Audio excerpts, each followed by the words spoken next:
Israel मरते दम तक फिलिस्तीन को एक देश कभी नहीं बनने देगा।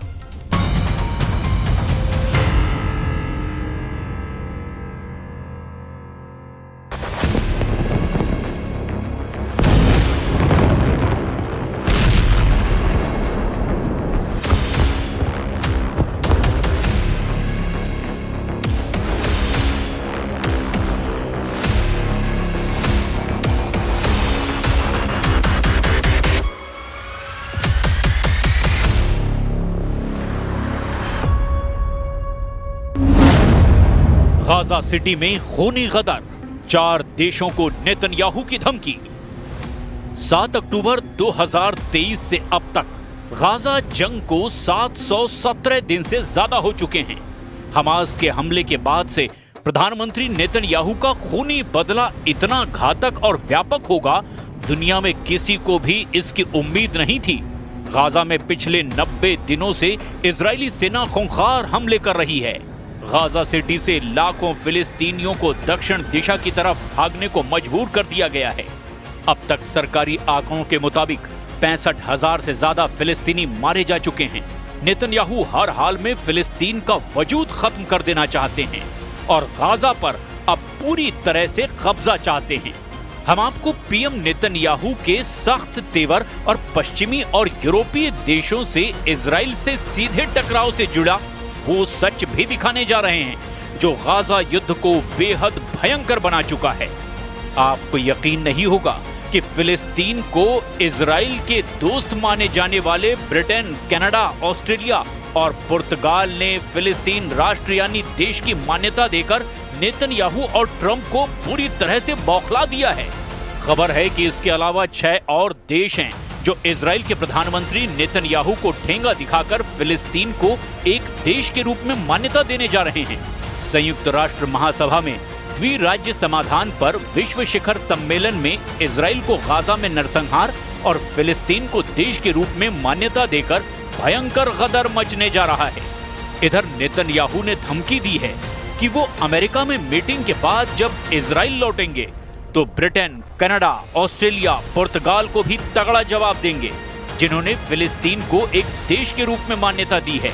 तो चलिए देखते हैं कि गाजा में आखिर इस वक्त क्या चल रहा है और नेतन्याहू के लिए फिलिस्तीन एक देश के रूप में कैसे नासूर बनता जा रहा है। तबाह इमारतें, खंडहर शहर और मलबे में दबी हजारों लाशें आज गाजा की तस्वीर बन चुकी हैं। इस वक्त इजरायली सेना के सैकड़ों टैंक गाजा सिटी में या तो घुस चुके हैं या फिर घुसने की तैयारी में हैं। लाखों फिलिस्तीनी गाजा सिटी को छोड़कर दक्षिण दिशा की तरफ भागने को मजबूर हो चुके हैं। समंदर किनारे मीलों लंबा सफर तेज धूप में फिलिस्तीनी कर रहे हैं।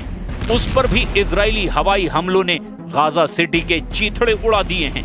लगभग 65% ऊंची इमारतें तबाह हो चुकी हैं।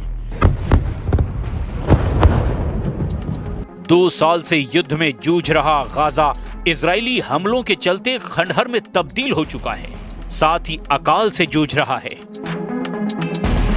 फिलिस्तीनी अधिकारियों ने बताया कि इजरायली सेना ने 22 सितंबर को जॉर्डन अस्पताल को खाली करने का आदेश दिया है। इजराइल पर हमास के खूनी और बेरहम हमले की सजा पूरा गाजा भुगत रहा है। तस्वीरें देखकर पूरी दुनिया में इजराइल के खिलाफ सवाल खड़े होने लगे। इजराइल के दोस्त और हमदर्द माने जाने वाले 4 देशों ने फिलिस्तीन को एक देश के रूप में मान्यता देकर अब नेतन्याहू के होश उड़ा दिए हैं। नेतन्याहू ने इन 4 देशों को सीधी धमकी दी है। जरा देखिए वो 4 देश कौन हैं जो इजराइल के खिलाफ फिलिस्तीन को एक राष्ट्र के रूप में मान्यता दे चुके हैं।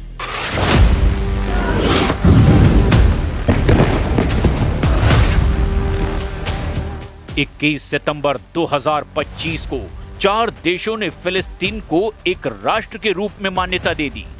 ये 4 देश हैं ब्रिटेन, कनाडा, ऑस्ट्रेलिया और पुर्तगाल। ये कदम गाजा में चल रहे युद्ध और वेस्ट बैंक में इजरायली बस्तियों के विस्तार के खिलाफ बढ़ते अंतर्राष्ट्रीय असंतोष के बीच उठाया गया है। ब्रिटिश प्रधानमंत्री कीर स्टारमर ने कहा कि ये मान्यता 2 राष्ट्र समाधान की दिशा में एक कदम है जो हमास को कोई फायदा नहीं पहुंचाता। कनाडा के प्रधानमंत्री मार्क कार्नी ने इसे शांतिपूर्ण सह अस्तित्व और हमास के अंत की दिशा में कदम बताया। ऑस्ट्रेलियाई प्रधानमंत्री एल्बनीज ने भी इसे दो राष्ट्र समाधान के लिए गति प्रदान करने का हिस्सा माना। पुर्तगाल ने कहा कि फिलिस्तीन को देश की मान्यता देना फिलिस्तीनियों का वो अधिकार है जिसे कोई रोक नहीं सकता। ब्रिटेन, कनाडा, पुर्तगाल और ऑस्ट्रेलिया ने औपचारिक रूप से फिलिस्तीन राज्य को मान्यता दे दी है। इसके अलावा 6 और देश फ्रांस, बेल्जियम, लग्जमबर्ग, माल्टा, सैन मैरिनो और अंडोरा भी फिलिस्तीनियों को एक राष्ट्र की मान्यता देने की कोशिश में लगा हुआ है। हैरानी की बात तो ये है कि ये कदम संयुक्त राष्ट्र महासभा की बैठक से पहले ही उठाया गया है। फिलिस्तीन को देश की मान्यता देने के लिए होने वाली संयुक्त राष्ट्र महासभा की बैठक से पहले इजराइल ने भी बड़ी कार्रवाई की है। इजरायली सेना ने गाजा सिटी अस्पताल को खाली कराया है। वहीं इटली के यूनियनों ने गाजा के लोगों के प्रति समर्थन दिखाते हुए 24 घंटे की हड़ताल का ऐलान कर दिया है। इसके चलते इटली से इजराइल जा रही विस्फोटकों की खेप को रोक दिया गया। इधर प्रधानमंत्री बेंजामिन नेतन्याहू ने ब्रिटेन, कनाडा, ऑस्ट्रेलिया और पुर्तगाल से दो टूक कह दिया है कि वो आतंक को इनाम दे रहे हैं, लेकिन उन्होंने फिलिस्तीनी राज्य के वजूद की किसी भी संभावना को लेकर अपनी नीति स्पष्ट कर दी है और कहा है कि हमारी धरती के बीचों बीच एक टेरर स्टेट को थोपने की कोशिश का पुरजोर जवाब दिया जाएगा। प्रधानमंत्री बेंजामिन नेतन्याहू इस ऐलान से गुस्से में हैं। नेतन्याहू ने कहा कि मुझे बस अमेरिका से लौटने दो, फिर मैं आपको दिखाता हूं फिलिस्तीन कभी भी एक देश नहीं बन पाएगा। उन्होंने साफ साफ कहा कि मेरे पास आपके लिए एक और संदेश है, ऐसा नहीं होने वाला। जॉर्डन नदी के पश्चिम में कोई फिलिस्तीनी राज्य नहीं होगा। वर्षों से मैंने उस टेरर स्टेट के निर्माण को घरेलू और विदेशी दोनों ही तरह से भारी दबाव के बावजूद रोका है। हमने ये दृढ़ संकल्प और चतुर कूटनीति के साथ किया है। नेतन्याहू ने यह भी कहा कि इसके अलावा हमने यहूदिया और समरिया में यहूदियों की संख्या दोगुनी कर दी है और हम इसी राह पर आगे भी चलते रहेंगे। हमारी धरती के बीचों बीच एक आतंकवादी राज्य को थोपने की नवीनतम कोशिश का जवाब संयुक्त राज्य अमेरिका से लौटने के बाद दिया जाएगा। नेतन्याहू का ये संदेश, या फिर अगर यूं कहें कि ये धमकी इसीलिए अहम है क्योंकि ब्रिटेन, कनाडा, पुर्तगाल और ऑस्ट्रेलिया पारंपरिक रूप से इजराइल के सहयोगी रहे हैं, लेकिन अब ये देश फिलिस्तीनियों के कब्जे वाले क्षेत्र से एक स्वतंत्र मातृभूमि स्थापित करने के लक्ष्य का समर्थन करने वाले 140 से ज्यादा दूसरे देशों के साथ शामिल हो गए हैं और माना जा रहा है कि संयुक्त राष्ट्र महासभा की बैठक में इस मुद्दे पर गर्मा गर्म बहस हो सकती है। יש לי מסר ברור לאותם מנהיגים שמכירים במדינה פלסטינית לאחר הטבח הנורא ב7 באוקטובר. אתם מעניקים פרס עצום לטרור. ויש לי מסר נוסף עבורכם. זה לא יהיה. לא תקום מדינה פלסטינית ממערב לירדן.